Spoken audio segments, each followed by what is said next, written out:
We're going to bring on our next act here. I do know his name. I just met him. I did know it. I fucking panicked there. Actually. Please. We're going to bring on our next act for this part of the night. You guys up for this? So you guys up for this? Please, welcome to the stage. Make fun of Mr. Millar!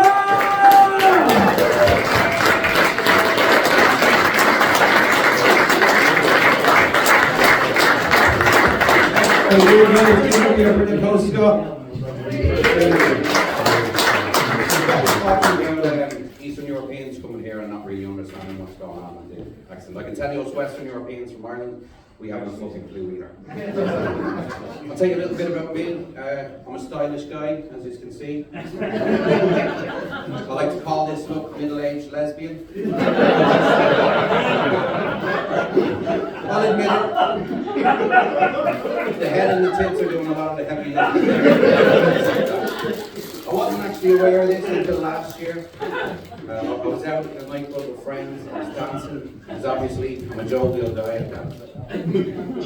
Across the bar I could see a woman looking at me, and I thought, oh God, here we go. I thought she's fancying a bit of this, and I'm a married man, so I was thinking in my head, how am I going to let her down gently? How am I going to get myself out of this? And she did. She walked right across to me, and she walked straight up to me, she looked me dead in the eye, and she said, sorry, I hope you don't mind me saying it, but you look just like, and I thought, oh God, this is going to be embarrassing, but I'm going to like the compliment. What's she going to say here? Richard Gere? George Clooney? Fuck it, I'd taken Fat Philip Schofield.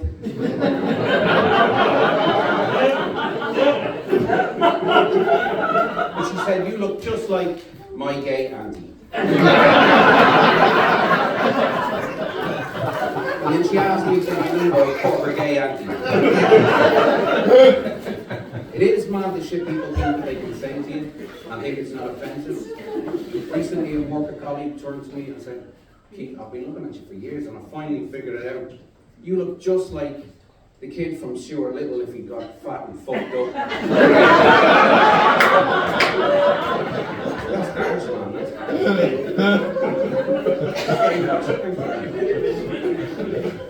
I was in a bar a few weeks back, and as I walked up to order a pint, the barman said, well, what can I get you, chunky neck? And I said, yes, please. I thought the fucker was offering me a craft beer. He fucking wasn't. That's what I had in the end, a nice cold pint of cheeky fucker, and it was delicious. It's actually been a big year for me. I am actually married to a woman, but I am a man, not a lesbian. It's been a big year. We got married last year. It was actually our anniversary a few weeks ago. Nobody back home that gets to cheer, but obviously you know.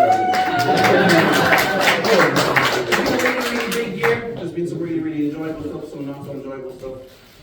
But actually last month we had a really special experience. Me and my wife, we actually went for our first ultrasound together.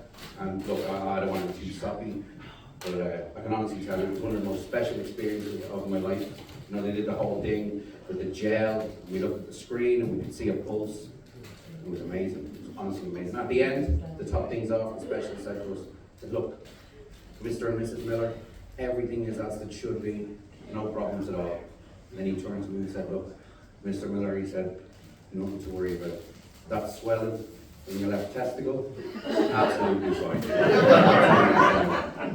I'm 35 now, and there's a lot of saggage, so usually when I sit down, there's an injury just around the corner. But me and my wife, we've been having those conversations, we've been discussing having kids, you know. I always thought I wanted kids. I'm still not sure now because I actually made the mistake of working with kids. And the kids I work with are fucking dickheads. No, honestly, like I'm allowed to say it because honestly, like literally, factually, statistically, the kids I work with in Ireland are the biggest arseholes gone. See, I'm a social care worker in a juvenile detention centre.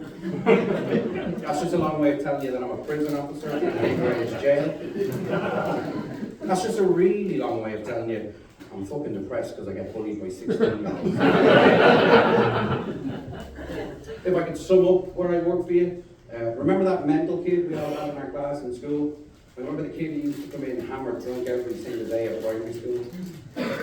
Whenever I say that in Ireland and Scotland, it doesn't really get a reaction. In England they go, oh, I fucking remember him all right. Here and in Ireland, it was everyone. I remember the kid who used to go around stabbing everybody with a compass. Remember the kid who used to come in and paint the most beautiful murals on the bathroom walls at lunchtime, using a Tesco bag filled with their own hot steaming shit, as if they were the love child of Bobby Sands and Banksy. Yeah, basically what I did, we brought them all together under one roof, like some sort of Argos for anti-social households. I'll be honest with you, I think the problem might be me. I don't think I should work there. I'm not sure it's for me. See, me and my wife, we actually have a little dog. We have a lovely little dog. The apple of our eye, we love him very much. But my wife always comes out to me, she says, you let that dog away with fucking murder. He walks about our house, he pisses on everything, he eats what he wants, he sits where he wants, he sleeps where he wants. She says, you let that dog away with murder. And look, it's true, I do, because obviously I'm his favourite, and I don't want to jeopardise that. She says, you let him away with murder. And then I leave the house, and I go to work, where part of my job is to discipline kids who are in for committing murder. Shouldn't be there. I joined the gym recently, and I'm on a level, which is one of the reasons I joined the gym, was so that if anything kicked off in work, I could kick the fuck out of those 15 minutes. So I shouldn't be there. Another reason I joined the gym, I had a bit of a health scare this year. I stepped on the weighing scales and I seen it said 16.5 stone. I said, fuck, that's too heavy. So I joined the gym, and I'm pleased to report that now I'm 18 stone. So but the gym I joined, it's a really serious gym. You know it's serious because it's just weights everywhere. Instead of a swimming pool, there's more weights. Instead of a steam room, there's more weights.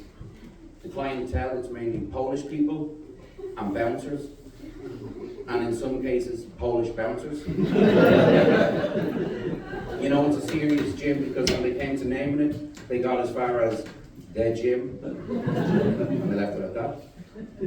There's beautiful, inspirational quotes all over the walls of my gym. You know, stuff like, every today is another chance of a tomorrow. To be the 1%, you've got to be prepared to do what the 99% won't. And my personal favourite, no vaping on the gym floor. In preparation for the gym, I went and bought myself a whole load of new clothes. And when you look like me, you've got to be very, very careful what clothes you wear. I bought myself a whole load of new sports top.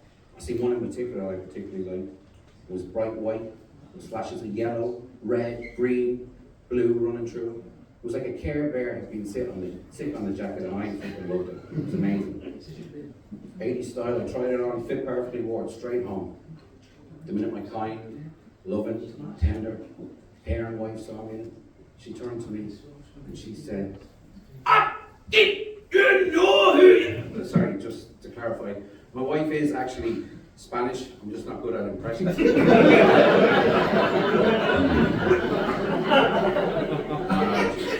My wife is actually one of you. She said, you know who you look like, do you?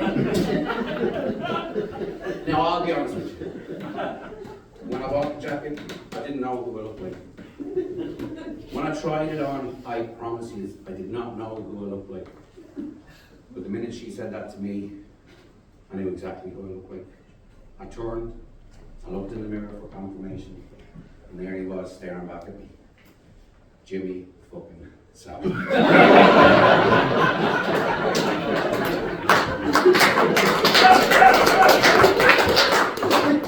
had to give up the jacket.